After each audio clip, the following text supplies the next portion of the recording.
Hi, I'm Em, and welcome back to the Ewe Up vlog.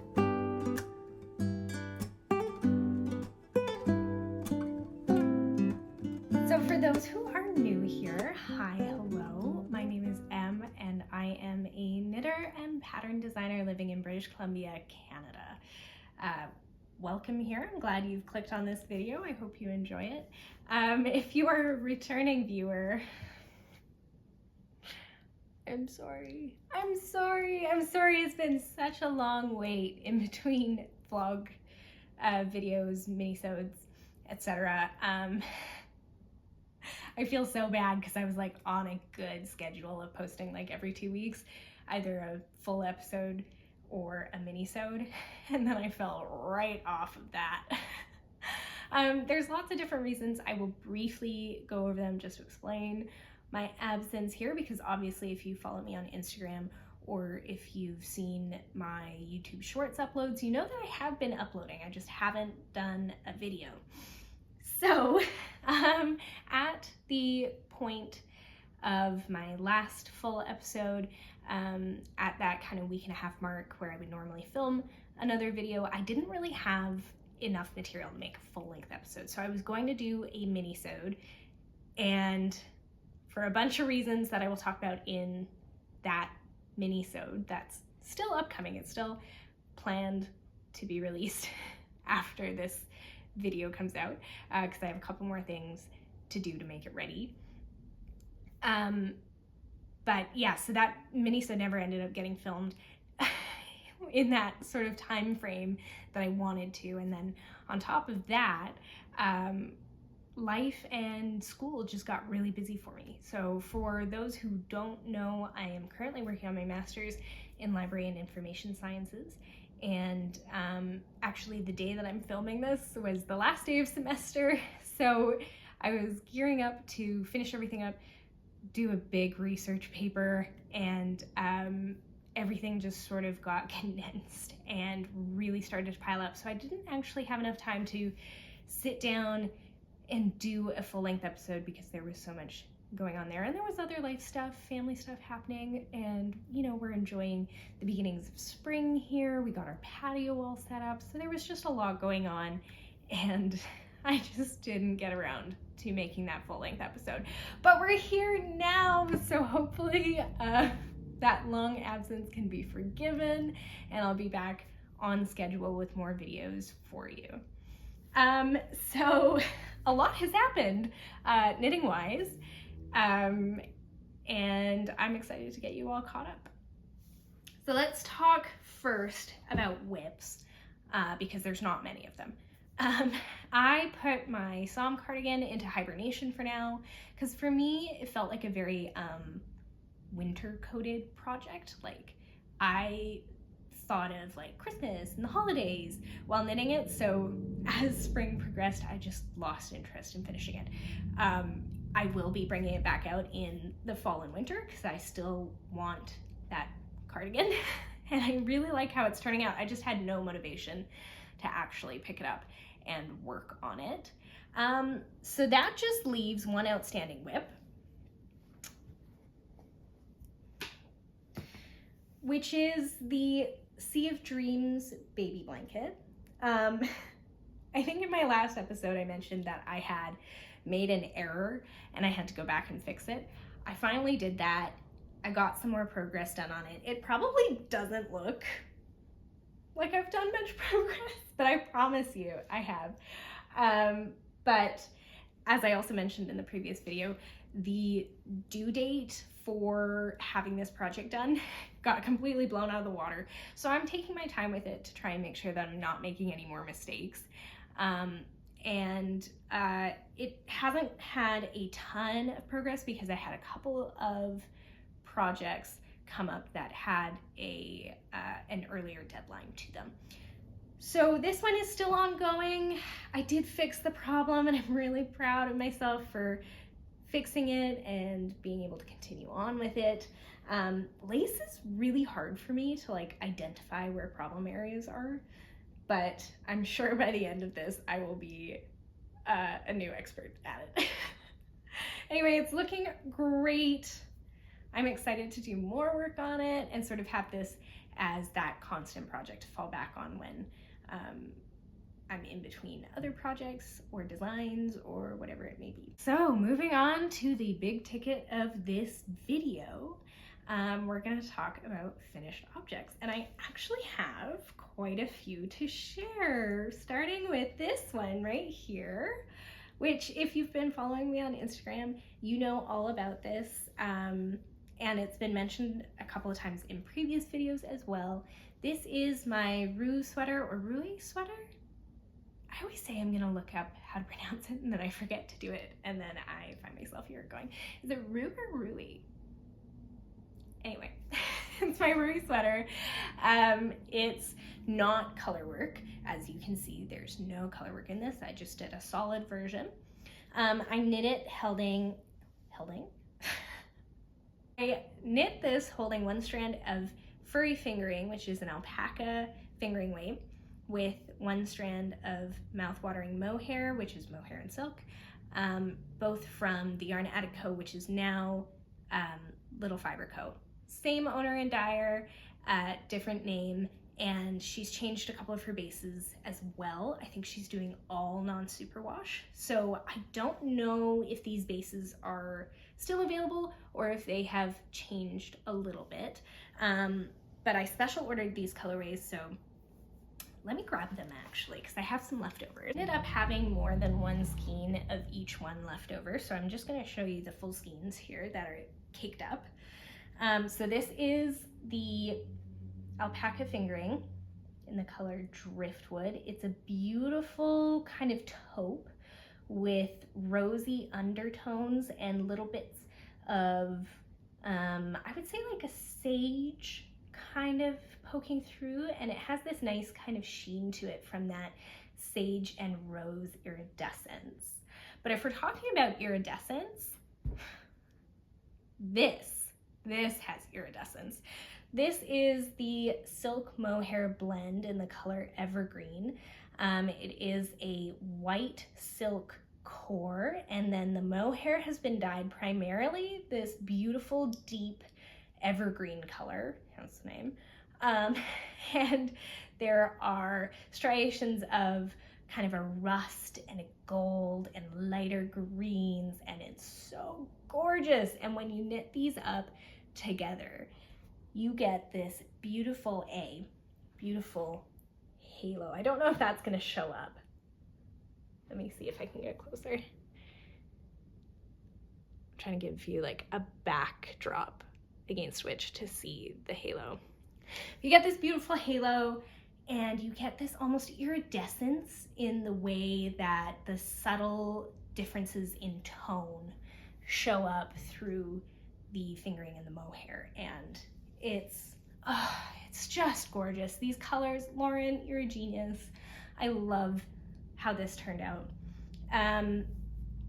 About the pattern, the reason why I wanted this is because it has contiguous saddle shoulder structure, and I really wanted, let me back up. I have knit a saddle shoulder before.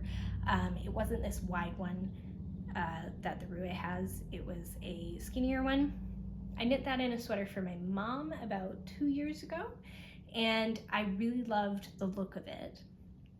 And I tried to knit myself that same pattern with this yarn, and it just wasn't working for me this time. And then I saw this pattern come out, this Rue pattern, and I thought, oh my gosh, that's exactly what I want. That's the silhouette I want, that's the shoulder I want.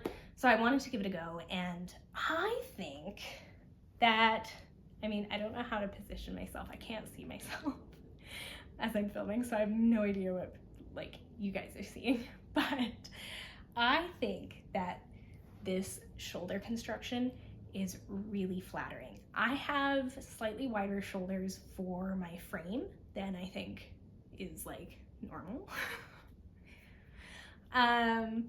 So I have slightly wider shoulders. It's something that I'm a little bit self-conscious about, and I find that sometimes certain yokes kind of make me feel like a footballer, like very wide and sturdy.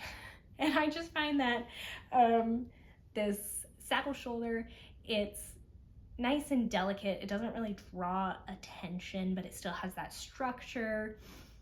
And I really like the way that it looks and fits. This pattern was extremely well written.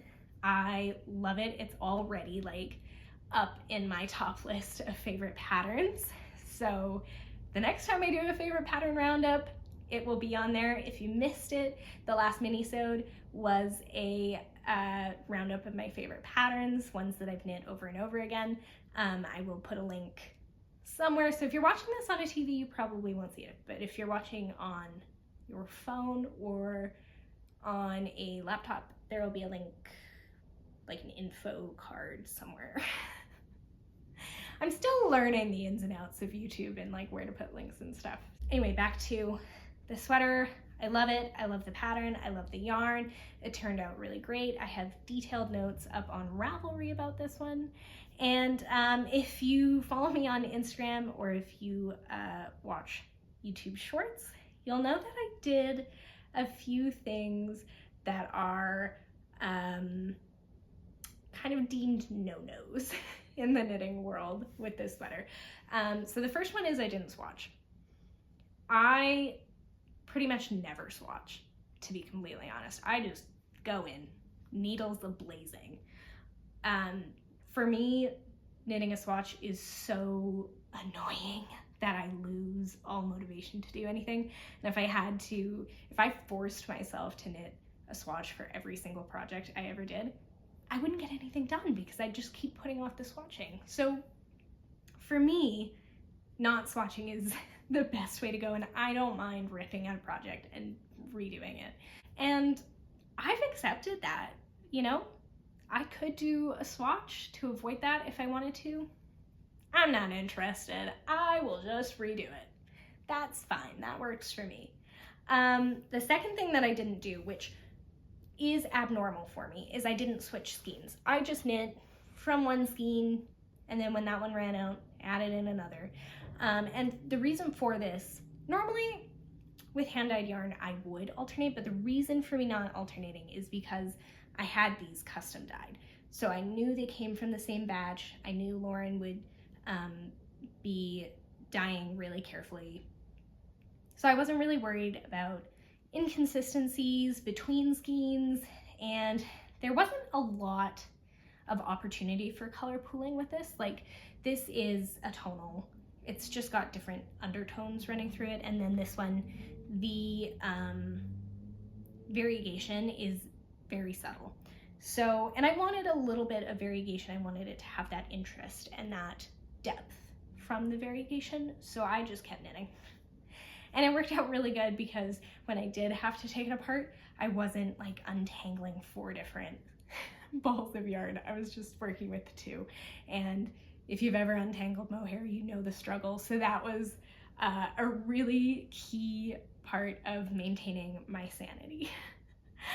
The third thing that I did that's a little bit controversial, and this is something that I've talked about a couple of times, I blocked it by putting it in the wash. I put all of my knits basically through the washing machine unless it's for someone else. And again, it's just because I hate blocking. So I find I just put it on the rinse and spin on cold on my washing machine, let it do its thing. It's like a 15-minute cycle, and then I lay it out on a towel and let it dry. And that works really well for me. It softened up beautifully, didn't shrink. I did gain about 1 inch of length and ease all over, and it created the perfect fitting sweater with a beautiful drape. So definitely a practice that I will continue to do. Follow along at your own discretion. To each their own. Okay, so the next one, the next finished object, I actually finished before the Rui sweater, but I wanted to talk about the Rui because I'm wearing it. This one, you guys will all know, there was a full video about starting this project. It is my boucle single color Avero sweater. I love this so much. It's so cuddly and soft, but it's also Very airy and drapey because you have a lot of loft from the boucle, and I had to knit at a slightly looser tension. My goodness. I had to knit at a slightly looser tension to account for the texture of the like little loops in the yarn. So this has actually been my go-to this spring for like any outdoor activity. It is the perfect weight for the weather right now. Well, not anymore, because I think this week we're getting up to like 29 degrees Celsius, which is insane. No thank you. But up until this point, this has been the perfect piece for spring. And I actually, before this, didn't really have a cream sweater. Well, I did have a cream sweater that I'd hand knit, but it shrunk. So it's not, I basically just wear it in the background of like reels and videos and photos and stuff, because it's just a nice plain backdrop, but it's not really functional for like going out and living life. So I really needed a nice cozy sweater in a cream color that fit me really well, and this was the ticket, and I love it so much. As a side note, I know in my last video I was holding things up at kind of an awkward, well, I think I was holding it up at like a normal height, but my camera wasn't situated correctly. So hopefully this time you can see the whole project. Fingers crossed. Okay, so I have 2 more finished objects to show you, but I'm gonna preface this by saying this was another reason that this video kind of got put off, because they were gift knits. So I didn't want to talk about them too much because I didn't want the recipient to clock into the fact that I was knitting these for her. I have posted about them a couple of times on Instagram, but I tried to stay very vague so that there was no inkling that these weren't for myself. But by the time this video goes live, she will have received them. I'm so excited to give them to her because they turned out really well. So let's get into it. First up, it's another Rui. This has a long story associated with it. So I decided for my mom's birthday gift this year, I wanted to knit her a sweater, and like within a couple of hours of me making that decision, Coley of Pasley Knits posted a new colorway in their Rewind collection that they were going to be doing a pre-order for, and it was this beautiful buttery yellow, and I immediately went, that is the perfect color for my mom, I've got to get it. So when that pre-order finally rolled around, I did place an order, and this is the yarn that came with it. It's I got the Alpaca Sport and the Surrey Lace, both in the color Backpack. I love this color. It's just like the perfect, slightly warm, springy yellow.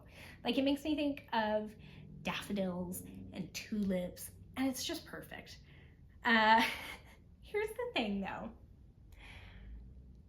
I grossly undercalculated my yardage. I don't know how I made this mistake. My only guess is that I was looking at the wrong listing, like base listing on Coley's website, but I really miscalculated. So I ordered 2 skeins of the Sport and 2 skeins of the Surrey Lace, and Surrey Lace, no problem, I have tons left over. The Alpaca Sport, I was playing a serious game of Yarn Chicken, and like I think I have like this much left. Yeah, it was not great. Can't believe I made that mistake. I don't know, again, I don't know how I made that mistake. Normally I'm pretty good at calculating my yardage. So yeah, it was originally supposed to be a Paloma, but the Paloma, as you've seen in other videos, it's pretty oversized.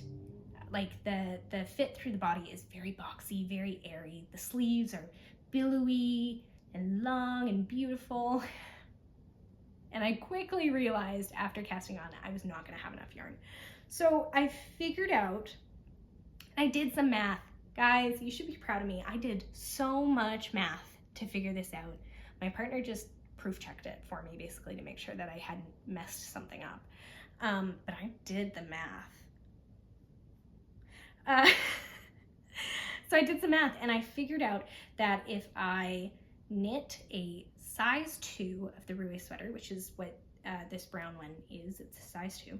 If I knit the size 2 Roué sweater, but bumped the needles up to a 4.5 millimeter from a 3.75, I should be able to get a full length sweater out of my yardage. And it was a risk, but I took the risk and it worked out. It blocked out really beautifully. I am a big fan of working with alpaca, so I have lots of experience with blocking it. And I find that you usually get, or I usually get, about 1 inch to 2 inches of bloom when you block it. And that's without stretching it or anything like that. So I sort of calculated that into like how long I was knitting the sleeves. When I first finished knitting this, it looked comically short. It was like, the sleeves came to like here. It hit like just above my hips. And I'm knitting this for my mother, right? Not for me. So I'm kind of just going based off of how other sweaters that I have knit have fit her and kind of transferring that to my body, and it was mind-boggling. But it worked out really well, and with the blocking I got like the perfect length in the sleeves and body, and I'm so happy with how it turned out. To talk a little bit more about the yarn, I have a question for Coley of Pasley Knits, so come lean close. What kind of sorcery do you possess to have yarn this soft? Like, seriously, this is some of the softest yarn I have ever felt, and the alpaca with the suri, oh my god, it's heaven. Heaven. I like teared up knitting this because it was so beautiful. So what do I have to do to get a lifetime supply of this combo? Like, do I need to sell you my soul? Show me where to sign. I will do it. Just I pretty much never want to knit with anything else. Coley, this is dangerous. I can't afford that much yarn. It's incredible though, so if anybody is looking to try a new base, I highly recommend Coley's Alpaca Sport, and if you can, mix it with the suri lace. It's divine. It's absolutely divine. And I guess as a side note, for any brands who potentially want to collaborate on anything or get me to try out a new base, send me your alpaca base and I will probably love you forever. So do with that what you will. So the next FO, the final FO that I have to show you, is also a surprise knit for my mom. This is her Mother's Day gift. She's getting lots of knitwear this year. And I just pulled it off of the blocking mat, so if it's looking a little funky, it's because it's not fully dry yet, but it's fine. It'll be fine. It's just a little damp. This is the Ghost Whisperer top, and I knit it in the Cloud Base from Good Grief Yarn Co. I won a skein of this for naming this colorway. So I commented on their post soliciting names and called it Rainy Pond, and that's the one that they picked, and it's so pretty. It reminds me of like a Monet painting of a beautiful pond, and it's a suri lace, and my mom is terribly allergic to mohair, so as soon as I found out that I had won this suri lace skein, I was like, okay, whatever I end up making with it is going to be for my mom, because alpaca for her is not as much of an irritant, and it doesn't raise up that reaction that she gets from other hardier wools, and she gets like hives and rashes from mohair, so I will never put that in anything that I make for her. So I really hope that the suri lace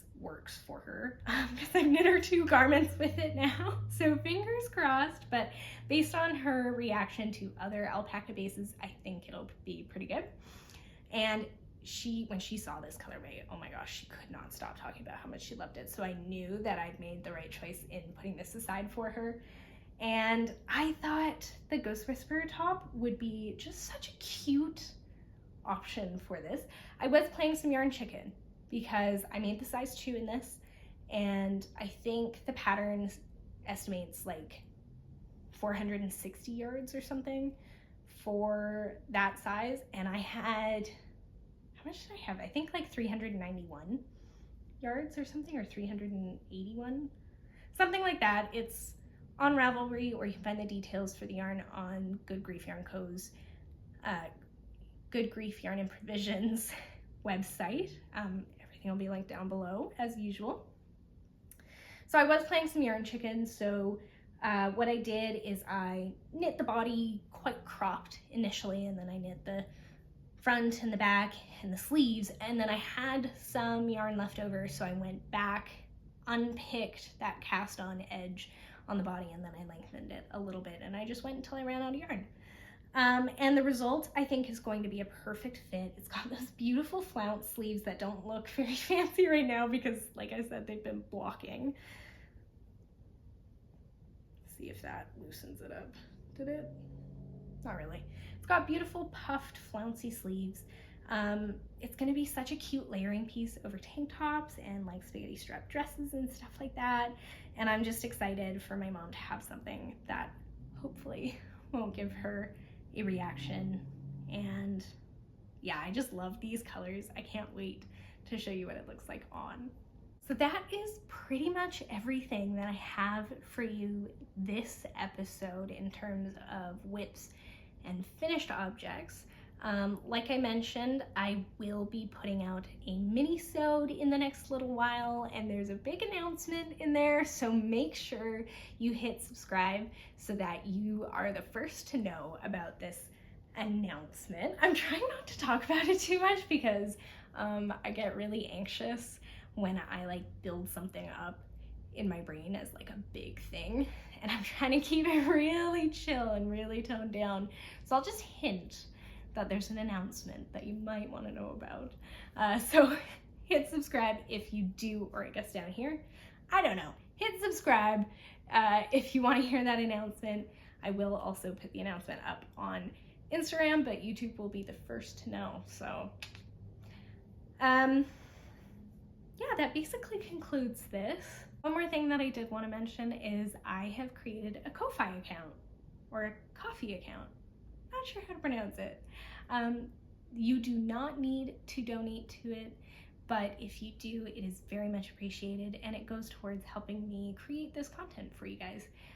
So if you want to show your appreciation for these videos and the Instagram content that I do, feel free to check out that link. No pressure though. All right, so I think I'm gonna basically end it off here, but I'm going to be spinning up some new yarn because I've cast off so many projects, so I think it's time to cast something else on. That's how it works, right? One project for every project. One new project for every project you cast off, right? Plus maybe a little extra, just for a little bit of spice. So I'm gonna cake up some yarn. I'm gonna put some footage in at the end of this video just with some music so you can just chill out, get a little extra crafting time done if you like to craft while you watch these videos like I do. If you're not here for it, no worries. Thank you so much for watching. Be sure to hit subscribe, hit like, leave a comment. You can hop over to Instagram and follow me there. Follow me on Ravelry. Any and everything is appreciated. Thank you so much for coming along and watching this video with me. I hope you enjoyed it, and I will see you all soon.